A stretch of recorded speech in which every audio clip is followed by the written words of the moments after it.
শুরু করবো? রেডি, চলো। আচ্ছা, নমস্কার।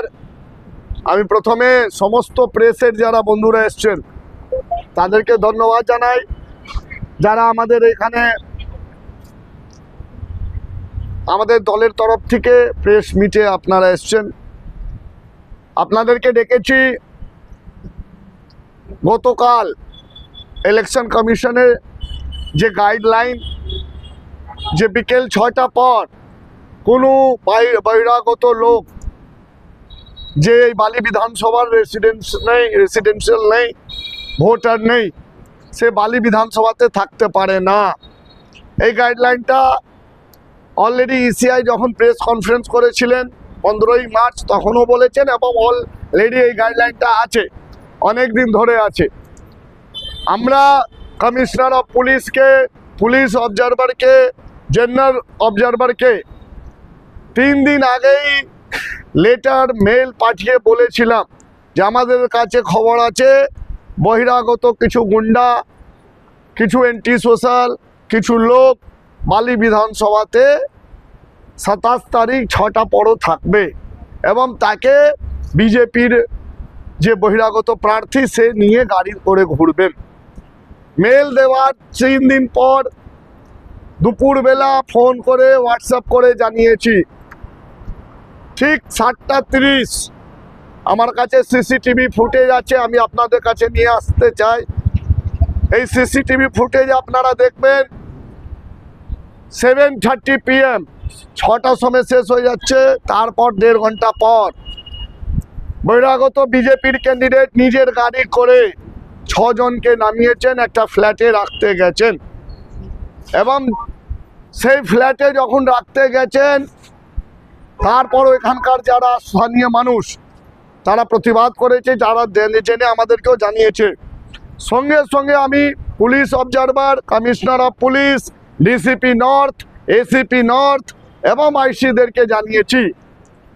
তারা বলেছেন দেখছি। প্রায় 20 থেকে 30 মিনিট অবধি কোনো পুলিশ ওইখানে যায়নি।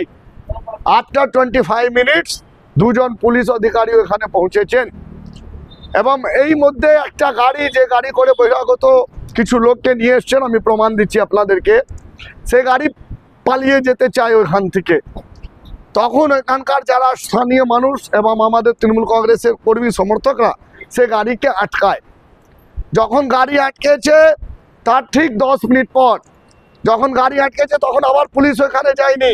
গাড়িতে 5টা 6টা ব্যাগ ছিল, আমার কাছে মেসেজ আছে, আমি জানিয়েছি। তার 20 মিনিট পর পুলিশ ওইখানে আবার গেছে, কিন্তু বিটুইন দ্যাট টাইম কিছু বহিরাগত গুন্ডা এসে এবং ওই গাড়ি যেখানে আমাদের তৃণমূল কংগ্রেসের সমর্থকরা ছিলেন, যেখানে সাধারণ মানুষ ছিলেন, তাদের উপর অ্যাটাক করেছে। দেখুন এই বহিরাগতদের ছবি আপনাকে দিচ্ছি। এরা বালি বিধানসভার কেউ নেই, এদের নাম রামাশঙ্কর সিং, আনন্দ সিং। এরা বালি বিধানসভার কেউ নেই, এবং এদের সঙ্গে অনেক ছবি আপনি সঞ্জয় সিং এ দেখবেন প্রচারে। সে প্রচারে কেউ আসতে পারে, সে অ্যান্টি সোশ্যাল হোক বা যে হোক, কিন্তু 7:30টা 8টার সময় সে বালি বিধানসভাতে ঢুকেছে, ভিডিওতে দেখবেন, এবং এসে রীতিমতো ওইখানে আমাদের কর্মীদের উপর অ্যাটাক করেছে। তারপরে দুদিক থেকে মারপিট হলো, এফআইআর হয়েছে, আমরাও এফআইআর করেছি, ওই দিক থেকেও এফআইআর হয়েছে। যারা ওই বাড়িতে ফ্ল্যাটে ঢুকতে গেছিল তাদেরকে ঠিক 8:35-এ, আবার সিসিটিভি দেব আপনাদেরকে, পুলিশ আইসি বেলুর নিজে সিআরপিএফ এর গাড়ি সামনে দাঁড় করিয়ে চুপ করে বাড়ি থেকে লুকিয়ে ও 5 জনকে অটো করে পাঠিয়ে দিলেন বাইরে। তারা কে, কেন ছিল, কি করতে এসেছিল, তাদের কাছে কি ছিল প্রমাণ কারো কাছে দেননি। এবং তাতেই আমরা বুঝতে পারলাম যে এই যে নতুন আইসি এসছে, আইসি বেলুর, আইসি বালি, আইসি লো, যারাই আছে তারা বিজেপি এজেন্ট হয়ে এসছেন, এমসিসি ইলেকশন কমিশনের আইনে বাইরে গিয়ে কাজ করছেন। এই দুটো সিসিটিভি আপনাদেরকে দেব।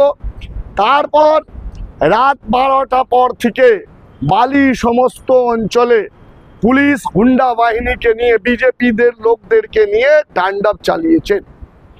মহিলাদেরকে খিস্তি দেওয়া হয়েছে, মহিলাদের গায়ে হাত দেওয়া হয়েছে পুলিশ এবং কিছু সিভিল ড্রেসে, যেটা মহিলারা বলছেন আপনাদেরকেও বলবেন, যে টিপ লাগিয়ে ওরা বলছে বিজেপি কোনো ইউপি বিহার থেকে লোক নিয়ে এসে তারা বাড়ি বাড়িতে খিস্তি দিয়েছে, লাথি মেরেছে, ভিডিও আছে, প্রমাণ আছে।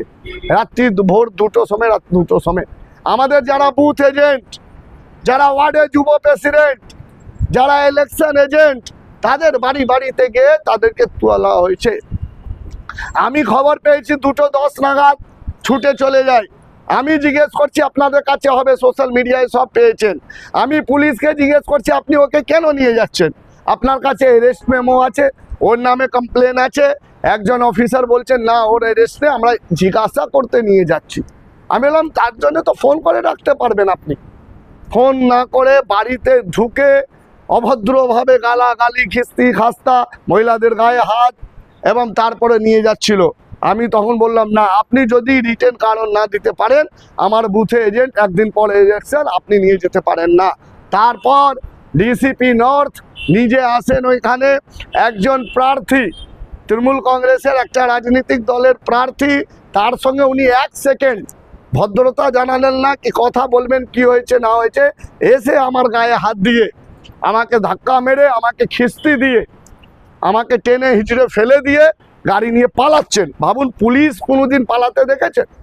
পুলিশ যদি সঠিক কাজ করে, যদি চোর আসামিকে ধরে, তো বুক মানে একদম সবার সামনে আসবে, ধরবে আর আরামে নিয়ে চলে যাবে। আপনি ওই ভিডিও অনেক সোশ্যাল মিডিয়া বা ডিজিটাল টিমরা লাইভ করেছিল, তাদেরকে আমি অনেক অনেক ধন্যবাদ জানাবো। রাত্রি 2টোর সময় তারা রাস্তায় ছিল।